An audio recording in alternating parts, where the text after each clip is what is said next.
One of the most famous curses in American sports was the curse of the Billy Goat that prevented the Chicago Cubs from winning the World Series for 71 years. However, a lesser-known curse is said to plague their football counterparts, the Chicago Bears. This is the curse of the Honey Bears. So in 1976, Bears owner, founder, and legend George Halas decided to bring in a cheerleading squad to attend games. He had seen the success other teams like the Cowboys had had with the move and thought it would be a good way to boost morale after a disappointing 75 season. Director Kathy Core would be brought in to form the Honey Bears, and Halas reportedly said to her that, "As long as I'm alive, we will have dancing girls on the sidelines." The Honey Bears were an instant success, being very popular with fans and the team, and were considered one of the more talented cheerleading squads in the NFL. Halas stayed true to his word, and the Honey Bears remained active until his death in 1983.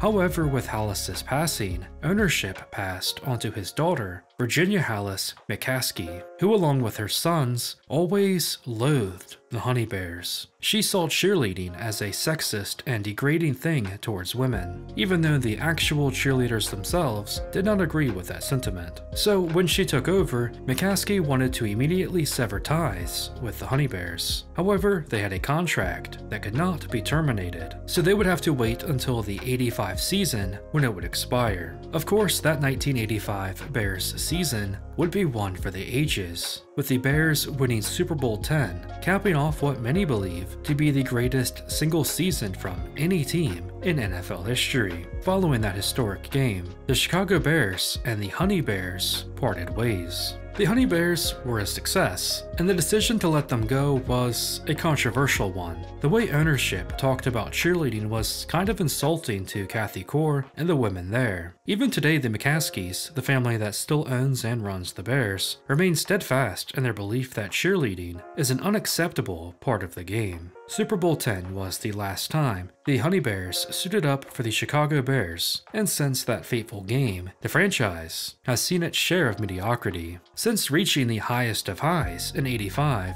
the Bears have since experienced a lot of lows. They have not won another Super Bowl, they've endured many lackluster seasons, and have failed to find consistent quarterback play, going from a historically dominant franchise to a mediocre one. In the pre-Super Bowl era and up until '85, the Bears were one of the most storied franchises in the NFL, and since then they've been one of the most disappointing. Now, it can be difficult to tell if a team is cursed or if they're just bad. The Bears have been very mismanaged, so the extent to which the Honey Bear curse has impacted Chicago's lack of success isn't that clear. However, I do think that by disrespecting the great George Halas's wishes to have dancing girls on the sidelines, and by disrespecting the legacy of the squad, I think ownership may have brought bad fortune upon their franchise. This may be an intense case of karma, but it may have been well-deserved. I mean, come on, they were called the Honey Bears. Now here's where it gets kind of eerie. The Honey Bears didn't disband when they were let go of. Instead, they went to cheer for the neighboring Chicago Bulls of the NBA, cheered on by the squad now known as the Lovables. The Chicago Bulls went on to three-peat twice in the 90s, winning 6 championships from 91 to 98. So it appears that there may be an element of good fortune brought to the teams the Honey Bears / Lovables cheer for, particularly under director Kathy Core, who has since retired, with that squad being something of a good luck charm and witnessing perhaps the greatest Super Bowl winning season in NFL history and the greatest dynasty in NBA history.